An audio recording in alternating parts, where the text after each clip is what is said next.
Welcome to Jack's weekly updates from 20th May to 26th May 2017. Updates from income tax. First point, CBDT clarification on statement of financial transaction.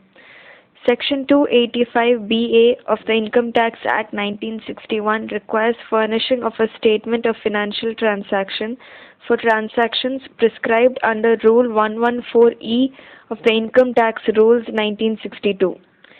The due date for filing such SFT in Form 61A is 31st May 2017. The registration of reporting person is mandatory only when at least one of the transaction type is reportable. A functionality SFT preliminary response has also been provided on the e-filing portal for the reporting persons to indicate that a specified transaction type is non-reportable for the year. Second point, transfer of development rights and transfer of share of constructed area as a separate transactions liable for capital gains tax at respective points of time. The Chennai Income Tax Appellate Tribunal held that capital gain arising on transfer of development rights is taxable in the year when possession of land is given to the developer. Further, the sale of constructed area received under the development agreement is a separate transaction liable for capital gains tax in the year in which the constructed area is transferred. Third point, exclusion of intangibles does not disqualify transaction as slum sale.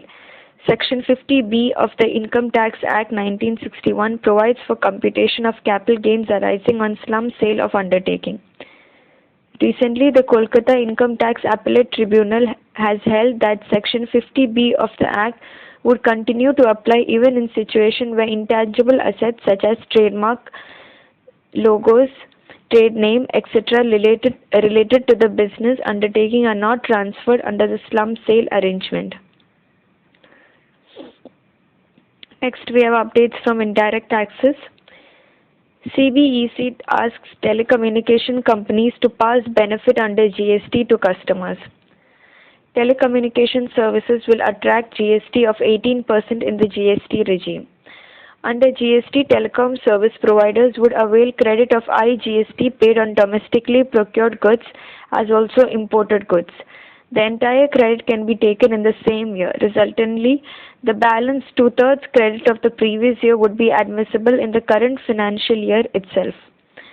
All of these would reduce the telecom company's liability to pay GST through cash to about 87% of what they paid in the last fiscal year. Thus, the telecom companies are required to rework their costing and credits availability and their prices and ensure that the increased availability of credits is passed on to the customers by lowering their costs. Second point, sugar, tea and coffee to cost less in GST regime. The proposed GST tax rates would be lesser than the prevailing taxes in case of sugar, tea, coffee and milk powder. Present incidence of taxes on sugar is 8%, while proposed GST rate on sugar is only 5%, that is 3% less. Similarly, present incidence on taxes on milk powder, tea and coffee other than instant coffee is 7%, while proposed GST rate on these items is only 5%.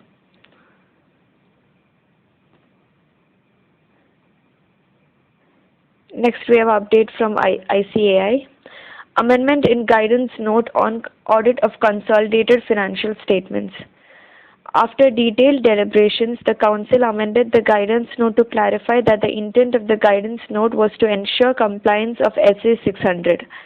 Accordingly, the Council decided to amend the aforesaid in the following manner. While considering the observations, for instance, modification and/or emphasis of other matter in accordance with SA 705 and 706 of the component auditor in his report on the standalone financial statements, the parent auditor should comply with the requirements of SA 600 using the work of another auditor. That's all for this week. Thank you for listening.